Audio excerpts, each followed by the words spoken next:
നമസ്കാരം. ധനുസ് പീസ് ടിപ്സിലേക്ക് എല്ലാവർക്കും സ്വാഗതം. കഴിഞ്ഞ ദിവസം നടന്ന civil excise officer women civil excise officer തസ്തികയുടെ പ്രൊവിഷണൽ ആൻസറൊക്കെയാണ് കേരള PSC പബ്ലിഷ് ചെയ്തിട്ടുള്ള പ്രൊവിഷണൽ ആൻസറൊക്കെയാണ് നമ്മൾ നോക്കുന്നത്. ക്വസ്റ്റ്യൻ പേപ്പർ കോഡ് 51/2026 ക്വസ്റ്റ്യൻസിലേക്ക് നോക്കാം. അപ്പോൾ ഇനി വരാൻ പോകുന്ന LGS എക്സാം തുടർന്നുള്ള എല്ലാ എക്സാമുകൾക്കും ഒരു വഴികാട്ടിയതാണ് നമ്മുടെ ഈ ക്വസ്റ്റ്യൻ പേപ്പർ. ക്വസ്റ്റ്യൻസ് നോക്കാം. തന്നിരിക്കുന്ന പ്രസ്താവനയിൽ നിന്നും തെറ്റായ പ്രസ്താവന കണ്ടെത്തുക. ഉത്തരം ഓപ്ഷൻ ബി ആണ് തെറ്റായ പ്രസ്താവന. ഓപ്ഷൻ ബി തെറ്റായ പ്രസ്താവന. തെറ്റായ പ്രസ്താവന അല്ല. അപ്പോൾ നമുക്ക് ശരി മാത്രം വായിച്ച് പഠിച്ചാൽ മതി. വാസ്കോഡ ഗാമ ആദ്യമായി മലബാർ തീരത്തെത്തിച്ചേർന്ന വർഷം 1498 ആയിരുന്നു. നമുക്ക് എല്ലാവർക്കും അറിയാവുന്ന ഫാക്റ്റാണ്. വാസ്കോഡ ഗാമ ആദ്യമായി മലബാർ തീരത്തെത്തിച്ചേർന്ന വർഷം 1498 ആയിരുന്നു. നെക്സ്റ്റ് ഫാക്റ്റ് എന്ന് പറയുന്നത് 1604 ഡച്ചുകാർ കോഴിക്കോട് എത്തിച്ചേർന്നിട്ടുണ്ടായിരുന്നു. നെക്സ്റ്റ് ഫാക്റ്റ് ഇന്ത്യയിൽ ഡച്ച് മേൽക്കോയ്മ അവസാനിപ്പിച്ച യുദ്ധമാണ് 1741 കുളച്ചൽ യുദ്ധം. ഈ ഫാക്ട്സ് ഒക്കെ തന്നെ നമുക്ക് LGSനായാലും LDCക്കായാലും ഇത് ഫാക്റ്റ് അങ്ങനെ ഒറിജിനലായിട്ട് ക്വസ്റ്റ്യനായിട്ട് തന്നെ ചോദിക്കാൻ വരും. പ്രസ്താവന രീതിക്ക് വന്നാൽ തന്നെ നമുക്കത് ക്വസ്റ്റ്യൻസ് ആയിട്ട് വീണ്ടും നമുക്ക് റിപ്പീറ്റ് ചെയ്യാൻ സാധ്യതയുണ്ട്. അപ്പോൾ ശരി ഫാക്റ്റ് അതൊക്കെയായിരുന്നു. വാസ്കോഡ ഗാമ ആദ്യമായി മലബാർ തീരത്തെത്തിച്ചേർന്ന വർഷം 1898 ആയിരുന്നു. 1604 ഡച്ചുകാരാണ് കോഴിക്കോട് ചേർന്നത്. ഇന്ത്യയിൽ ഡച്ച് മേൽക്കോയ്മ അവസാനിപ്പിച്ച യുദ്ധം ഏതായിരുന്നു? 1741 കുളച്ചൽ യുദ്ധം. ഓക്കെ, നമുക്ക് എല്ലാവർക്കും അറിയാം മാർത്താണ്ഡവർമ്മയും ഡച്ചുകാരൻ തമ്മിലുള്ള യുദ്ധമായിരുന്നു കുളച്ചൽ യുദ്ധം. നമുക്കറിയാം, വർഷവും അറിയാം അല്ലേ. പുതിയൊരു ഫാക്റ്റോടെ നമുക്ക് ഒരു പക്ഷേ ഓർത്തിരിക്കാൻ ചാൻസ് ഇതാണ്. ഇന്ത്യയിൽ ഡച്ച് മേൽക്കോയ്മ അവസാനിപ്പിച്ച യുദ്ധം ഏത് തന്നെയാണ്? 1741 കുളച്ചൽ യുദ്ധം. ഓക്കെ അല്ലേ. നെക്സ്റ്റ് ചോദ്യം. ശരിയായ 2 പ്രസ്താവനകൾ അടങ്ങുന്ന ഓപ്ഷൻ കണ്ടെത്തുക. ഉത്തരം ഓപ്ഷൻ ഡി ആണ്. എയും ഡിയുമാണ് നമ്മുടെ ശരി പ്രസ്താവന കേട്ടോ. എയും ഡിയുമാണ് നമ്മുടെ ശരിയായ കാര്യങ്ങൾ. അത് മാത്രം വായിച്ചു നോക്കുക. നെക്സ്റ്റ്, മലയാളത്തിൽ ആദ്യമായി അച്ചടിച്ച സംക്ഷേപ വേദാർത്ഥം പ്രകാശനം ചെയ്ത വർഷം 1772 ആണ്. നമ്മൾക്കറിയാം മലയാളത്തിൽ ആദ്യമായി അച്ചടിച്ച പുസ്തകം ഏതാണ്? സംക്ഷേപ വേദാർത്ഥമാണ്. വർഷം പ്രകാശനം ചെയ്ത വർഷം ഏതാണ്? 1772 ആണ്.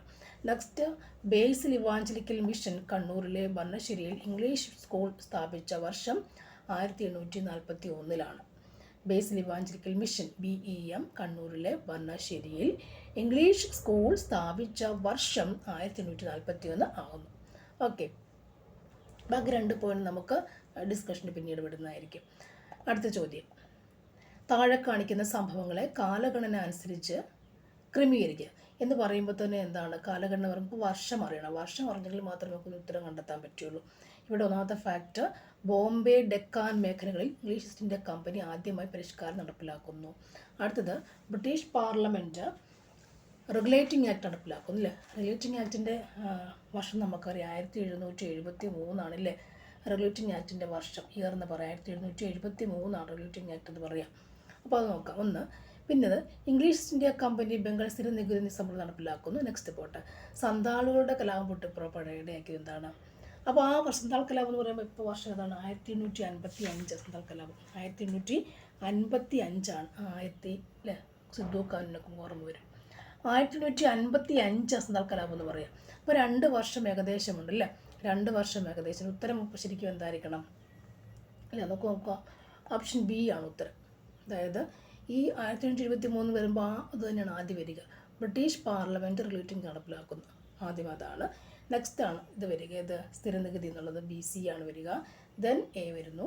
അടുത്തതാണ് 1855 സന്താൾ കലാപമാണ് ലാസ്റ്റിൽ വരിക. അപ്പോൾ ബാക്ക് ടു റൂൾ നമുക്കത് നോക്കണം. അപ്പോൾ ഓപ്ഷൻ ബി ആണ് ഉത്തരം കിട്ടല്ലോ. ഓപ്ഷൻ ബി ആണ് ഉത്തരം. നെക്സ്റ്റ് വൺ, താഴെ പറയുന്നവയിൽ നിന്നും ശരിയായ പ്രസ്താവനകളുള്ള ഓപ്ഷൻ കണ്ടെത്തുക. 4 ഓപ്ഷൻ സി ആണ് നമ്മുടെ ഉത്തരം. ഓപ്ഷൻ സി ആണ് നമ്മുടെ ഉത്തരം. ബിയും ഡിയുമാണ് വരിക. ഓക്കെ, അപ്പോൾ ബിയും ഡി ഏതൊക്കെയാണ്? ദക്ഷിണാഫ്രിക്കൻ ജീവിതം അവസാനിപ്പിച്ചു മഹാത്മാഗാന്ധി ഇന്ത്യയിൽ തിരിച്ചെത്തിയത് 1915 ജനുവരി 9 അല്ലേ. നമുക്കറിയാവുന്ന ഫാക്റ്റാണ്. ദക്ഷിണാഫ്രിക്കൻ ജീവിതം അവസാനിപ്പിച്ച് മഹാത്മാഗാന്ധി ഇന്ത്യയിൽ തിരിച്ചെത്തിയത് 1915 ജനുവരി 9 ആയിരുന്നു. ഓക്കെ, നെക്സ്റ്റ്, ഗാന്ധിജിയുടെ ഇന്ത്യയിലെ ആദ്യത്തെ സത്യാഗ്രഹ സമരം 1917 ചമ്പാൻ സത്യാഗ്രഹമാണ്. നമുക്കറിയാവുന്ന ഫാക്റ്റ്. അപ്പം ഇതിൽ ബിയും ഡിയുമാണ് കറക്റ്റ് ഫാക്റ്റുകൾ വന്നിട്ടുള്ളത്. നെക്സ്റ്റ് ചോദ്യം, തന്നിരിക്കുന്നവയിൽ നിന്നും ശരിയായ പ്രസ്താവന കണ്ടെത്തുക. അവിടുത്തെ ഉത്തരം ഓപ്ഷൻ സി ആണ്. ശരി പ്രസ്താവന സി ആണ്. മാവോയുടെ നേതൃത്വത്തിൽ ജനകീയ റിപ്പബ്ലിക് 1946 സ്ഥാപിതമായി. ഓക്കെ. നെക്സ്റ്റ് ചോദ്യം, തന്നിരിക്കുന്ന പേരുകളിൽ നിന്നും 2025 ഊർജ്ജതന്ത്രത്തിന് നോബൽ പുരസ്കാരം നേടിയ വ്യക്തിയെ കണ്ടെത്തുക. ഉത്തരം ഓപ്ഷൻ ബി ആണ്. John M Martinez. John M Martinez. John M Martinez എന്ന് പറയുമ്പോൾ 2025 ഊർജ്ജതന്ത്രത്തിന് നോബൽ പുരസ്കാരം, ഫിസിക്സിന് നോബൽ പുരസ്കാരം ലഭിച്ച വ്യക്തിയാണത് ജോൺ എം മാർട്ടിനസ്. ഇത് വീണ്ടും ചോദിക്കാം ചാൻസ് ഉണ്ട് അല്ലേ. 2025 ഫിസിക്സാണ്, 25 ഫിസിക്സാണ് ജോൺ ലഭിച്ചത്. 25 ഫിസിക്സാണ് ജോൺ എം മാർട്ടിന്. 25 ഫിസിക്സാണ് ജോൺ എം മാർട്ടിൻ അല്ലേ. ജോൺ എം മാർട്ടിനസ് ജെ എമ്മിന്. 2025 ഫിസിക്സിനാണ് PHY ഇട്ട ഫിസിക്സ് എന്ന് ഓർക്കില്ല. ഫിസിക്സിനാണ് John M Martin. Physics J M John M Martin. Okay, മറക്കേണ്ടത് റിപ്പീറ്റ് ചെയ്യാൻ ചാൻസ് ഉണ്ട് അല്ലേ. ഇവ നമ്മുടെ ഗ്രീൻ പ്രിൻസിൽ പോലും ചോദിക്കാൻ ചാൻസ് ഉണ്ട്. നെക്സ്റ്റ്, ചുവടെ നൽകിയിരിക്കുന്നവയിൽ കേരളത്തിൽ കൂടി കടന്നു പോകാത്ത ദേശീയപാത ഏതാണ്? കേരളത്തിൽ കൂടി കടന്നു പോകാത്ത ദേശീയപാത ഉത്തരം നമുക്ക് 130C കേട്ടോ. നാഷണൽ ഹൈവേ ആണ് ചോദിച്ചേക്കുന്നത്. 130C ആണ്. കടന്നു പോകാത്ത 130C ആണ്. അപ്പോൾ 966B അല്ലേ, ഡെൻറ്റിഗലാന്ന് തോന്നുന്നു. 183Aയും 866 ഒക്കെ എന്താണ്? കേരളത്തിൽ കൂടി കടന്നു പോകുന്ന ദേശീയപാത. നെക്സ്റ്റ് വരുന്നത്, നദീസമുദ്രങ്ങളിൽ നിന്നും എത്ര മീറ്റർ മുതൽ എത്ര മീറ്റർ വരെയാണ് ഉപദ്വീപീയ പീഠഭൂമി സ്ഥിതി ചെയ്യുന്നത്? ഉത്തരം ഓപ്ഷൻ സി ആണ്. 150 മീറ്റർ മുതൽ 600-900 മീറ്റർ വരെയാണ് പീഠഭൂമി, ഉപദ്വീപീയ പീഠഭൂമി അല്ലേ. ഉപദ്വീപീയ പീഠഭൂമി നോക്കുക. നദീസമുദ്രങ്ങളിൽ നിന്നും എത്ര മീറ്റർ മുതൽ എത്ര മീറ്റർ വരെയാണ് ഉപദ്വീപീയ പീഠഭൂമി സ്ഥിതി ചെയ്യുന്നത് ചോദിച്ചിട്ട് എന്ത് പറയണം? 150 മുതൽ 600-900 മീറ്റർ വരെയാണ് കാണുക. നെക്സ്റ്റ്, ചെറിയ നദികളുടെ വൃഷ്ടിപ്രദേശങ്ങൾ ഡാഷ് എന്നറിയപ്പെടുന്നു. ചെറിയ നദികളുടെ വൃഷ്ടിപ്രദേശങ്ങൾ ഡാഷ് എന്നറിയപ്പെടുന്നു. ഉത്തരം എന്താണ്? നീർത്തടങ്ങൾ എന്നറിയപ്പെടുന്നു. ചെറിയ നദികളുടെ വൃഷ്ടിപ്രദേശങ്ങൾ അറിയപ്പെടുന്ന പേരാണെന്ത്? നീർത്തടങ്ങൾ. ചെറിയ നദികളുടെ വൃഷ്ടിപ്രദേശം അറിയപ്പെടുന്ന പേരാണെന്ത്? നീർത്തടങ്ങൾ എന്ന് പറയുന്നത്. നെക്സ്റ്റ് വൺ, താഴെ കൊടുത്തിട്ടുള്ളവയിൽ വിവിധ ഇനം വരൾച്ചകളുമായി ബന്ധപ്പെട്ട പ്രസ്താവനകൾ ശരി ഏതൊക്കെയാണ്? വരൾച്ചയുമായി ബന്ധപ്പെട്ടതിൽ ശരി പ്രസ്താവന ഏതൊക്കെയാണ്? ഉത്തരം നമുക്ക് ഓപ്ഷൻ ഡി ആണ്. എല്ലാ പ്രസ്താവനകളും ശരിയെന്നാണ് പറയുക. വരൾച്ചയുമായി ബന്ധപ്പെട്ട ഡ്രോട്ടാണ്, ഉണക്കാണ് വരൾച്ച. അപ്പോൾ ഓരോ പ്രദേശത്തും ഓരോ കാലത്തും ലഭിക്കേണ്ട മഴയുടെ അളവ് ദീർഘകാലങ്ങളിൽ കുറയുന്ന സാഹചര്യമാണ് കാലാവസ്ഥാപര വരൾച്ച എന്ന് പറയുന്നത്. വിളകൾക്ക് വളരാൻ ആവശ്യമായ മണ്ണിൻ്റെ ഈർപ്പത്തിലെ കുറവിനെയാണ് കാർഷിക വരൾച്ച എന്ന് പറയുന്നത്.